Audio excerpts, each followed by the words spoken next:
Ever pondered over the origin of your morning elixir, the coffee? Well, prepare to embark on a journey through time, tracing the rich history of coffee, followed by its meticulous cultivation and production process. Let's rewind the clock to the 15th century, to the highlands of Ethiopia, where coffee was accidentally discovered by a shepherd named Kaldi. Legend has it that Kaldi noticed his goats dancing joyously after consuming cherries from a particular tree. Intrigued, he tasted the cherries himself and felt a sudden surge of energy. Thus, the magic of coffee was unveiled to humankind. Fast forward to the 16th century, coffee had traversed across the Red Sea to Yemen, where the Sufi monks brewed it into a drink to stay awake during their long prayer sessions. The aromatic brew began to gain popularity and soon made its way to the bustling coffee houses, or kahve-khane, of the Middle East. By the 17th century, coffee had swept across Europe, with coffee houses springing up in major cities, becoming the hotspots for intellectual and political discussions. Despite initial resistance from the church, coffee was embraced by the masses, marking the decline of the traditional breakfast drink, beer. Now let's delve into the journey of coffee from a seed to your cup. The process begins with the planting of coffee seeds, usually in large beds in shaded nurseries.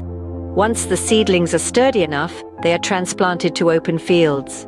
The coffee plants require a delicate balance of rain, shade, sun, and the right temperature to thrive. It takes 3 to 4 years for the newly planted trees to bear fruit, known as the coffee cherry, which turns a bright, deep red when it is ripe and ready to be harvested. Harvesting is a labor-intensive process, often done by hand, especially in regions with mountainous terrains. The ripe cherries are picked, and the outer layer of the fruit is removed in a process called pulping. The seeds or beans are then fermented to remove any remaining pulp. After fermentation, the beans are thoroughly washed and dried under the sun, or in large drying machines. The dried beans, now referred to as green coffee, are sorted and graded based on size and color.